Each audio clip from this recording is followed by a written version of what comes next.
میرے خیال میں جو مطالبات ہیں عمران خان کو مان لینے چاہیے، کیونکہ ذوالفقار علی بھٹو کو اس کے وکیل نے کہا تھا کہ آپ کو باہر جانے کا چوائس مل رہا ہے، آپ یہ کنٹری چھوڑ کر باہر چلے جائیں۔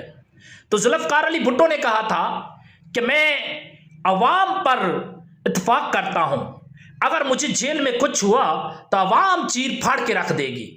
بے نظیر بھٹو نے جا کے یہ مطالبہ رکھا تھا کہ بابا جان آپ کو 10-15 سال کے لیے ترکی بھیج رہے ہیں، سعودیہ بھیج رہے ہیں، ملیشیا بھیج رہے ہیں، آپ اپنی ضد چھوڑ دیں، آپ ان کے مطالبات مانیں اور ملک سے باہر چلے جائیں۔ اور یہی الفاظ ذوالفقار علی بھٹو نے بے نظیر بھٹو کو کہے کہ میں عوام پہ بھروسے پہ ہوں، اگر مجھے کچھ ہوا تو میری عوام ان کو نہیں چھوڑے گی۔ وہ اپنی ضد پہ اڑے رہے اور یہ عوام نے اور سب لوگوں نے مل کر اس کو موت کے تختے پہ چڑھا دیا، پھانسی سزائے موت کروا دی۔ سیم یہی مطالبے عمران خان سے کیے جا رہے ہیں کہ آپ ضد چھوڑ دیں، باہر چلے جائیں، آپ اپنی پارٹی ختم کر دیں، آپ طریق انصاف کو چھوڑ دیں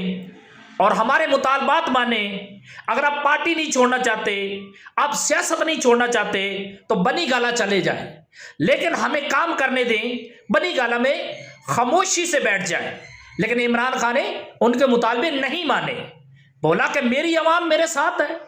میں آپ لوگوں کے مطالبے کیوں مانوں۔ یہی عمران خان کی ضد حکومت کے آگے جو ہے ایک ریڑھ کی ہڈی بن چکی ہے، اور وہ سوچتے ہیں اگر یہ بندہ ہمارے مطالبات نہیں مانتا،